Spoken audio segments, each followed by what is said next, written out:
Is troir gardaí seo Cosáin Foghlama nó learning paths de cuid Scoilnet. Tá réimse leathan gur le 50,000 áisina a bhfuil athbhreithne i déanta orthu ar fáil ar Scoilnet. Siúr de tá Gaeilge le Cosáin Foghlama ná sreath nó bailí chun de áisina Scoilnet. Is féidir le múteoirí áisina a raimniú agus a agrú den Cosáin agus é a roinnt lena fíorí nó lena galtaí. Leis na Cosáin Foghlama, bí na háisina ar fád in Ord-Ifrica agus is féidirí de rangan dúir téime, ábhar, ranga, topica, nó peibalacha le gur bhíon leis an múteoir. Is somí úsáid gur féidir a bhaint as Cosáin Foghlama mar hampla sa láthar oberhaile, gníomhíochtaí ranga, planál, ferbert agus leanúna cosceachta, idirí agus measúnú. Rauníonn tú líon na náisina agus cospar nó aim na náisina i ngach Cosáin Foghlama. Agus tú sínathe isteach i do chunta Scoilnet féin tá sé anna siimplí Cosáin Foghlama a chorthú agus a bhunú. Cuirdigh áis mar hampla magnéid. Raunig add to learning path dheis na háise.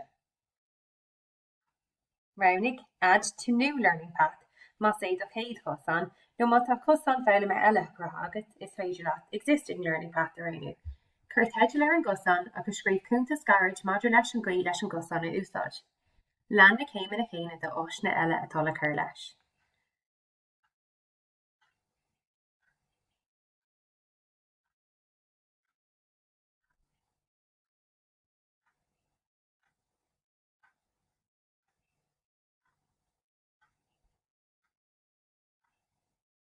Chun agurthóir the dhéanamh ar Cosáin, take the dashboard agus raunig view all learning paths. Raunig edit learning path. A nús ar athraithe a dhéanamh ar heideal agus ar chuntas an Cosáin is féidir ord na náisina athú agus tín faoi lethe bhaint. Chun do Cosáin Foghlama a roinnt, take the dashboard agus raunig share the learning path don Cosáin faoi. Cópáil agus gramig an URL agus seo le rífos é.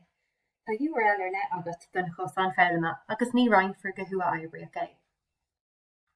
Tá roinnt Cosáin Foghlama pipelí ar fáil ar Scoilnet. Chun ruachtainna áil orthu, cuirdigh learning path. Tá méid sim agat do Cosáin Foghlama a chur san áireamh ar leathnach bailí Scoilnet, té a deagháil linn.